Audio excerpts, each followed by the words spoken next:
दोस्तों, good evening and नमस्ते।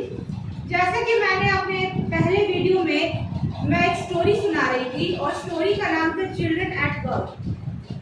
दोस्तों, ये हमारे भारतवर्ष में बहुत सारे ऐसे गरीब बच्चे हैं जो कि अपने गांव से निकलकर शहर में आके फंस जाते हैं। या तो वो किसी गिरोह के हाथ लग जाते हैं, जो गिरोह जो होता है वो उससे भिखारियों वाला काम कराता है, या हाथ फ्रैक्चर कर देता है, पैर फ्रैक्चर कर देता है, या कुछ शरीर में कुछ डैमेज कर देता है और फिर उन्हें भिखारी बना देता है। और उनसे भी वो दिन भर भिखारी का काम करते हैं, सबसे पैसे मांगते हैं सड़क पे, और रात में वो जो गिरोह है वो उनसे पैसे छीन लेता है। या फिर वो दूसरा जो फेज है वो है कि ऐसे बच्चे जो अपने घर से बिछड़ जाते हैं या भाग कर आते हैं, वो रैग पिकर्स बन जाते हैं। रैग पिकर्स बोलने का मतलब है कचरा चुनने वाले बच्चे। तो कचरा में क्या होता है कि कचरा चुनने का मतलब है कि कचरा चुनना नहीं, कचरा का जो डंप होता है उसमें से वो प्लास्टिक के बॉटल्स चुनते हैं, मेटल्स चुनते हैं, जो कि ऐसे सब्सटेंसेस को चुनते हैं जिसका कि रिसाइकलिंग की हो सकता है। और वो ऐसे चीज़ों को चुनकर अपने बोरे में लाकर वो जो मतलब रिसाइकलिंग वाला जो दुकानदार होता है वो उसे बेच देते हैं, और वो फर्दर वो जो एजेंट होता है वो उस सामान को फैक्ट्री में रिसाइकलिंग के लिए दे देता है।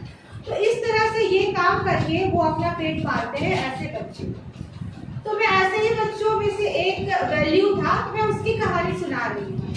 तो आप मेरे पिछले वीडियो को भी देख लीजिएगा, मैंने आप डिटेल में बता दिया था कि वैल्यू किस तरह से भागकर चेन्नई कन्याकुमारी एक्सप्रेस से चेन्नई रेलवे स्टेशन तक पहुंच जाता है। उसके बाद स्टेशन पर उसे एक लड़की मिलती है जिसका कि नाम जया था। तो जया उसे इस तरह मिलती है क्योंकि जया पहले से ही चेन्नई में रह रही थी, तो उसे उस शहर का एक्सपीरियंस था, और वह वैल्यू को देखकर समझ गई थी कि ये बच्चा भी घर से भागकर आया हुआ है, क्योंकि वो डरा सहमा था, रो रहा था और सुस्त सा वो एक पड़ा हुआ था।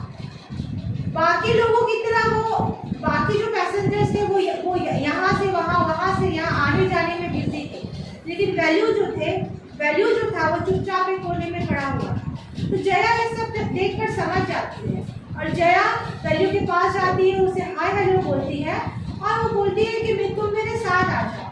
तो क्योंकि वैल्यू को कुछ समझ नहीं था कि मुझे कहाँ जाना है, तो वो जया के साथ हो जाता है। उसके बाद जया उसे रेलवे स्टेशन से बाहर निकाल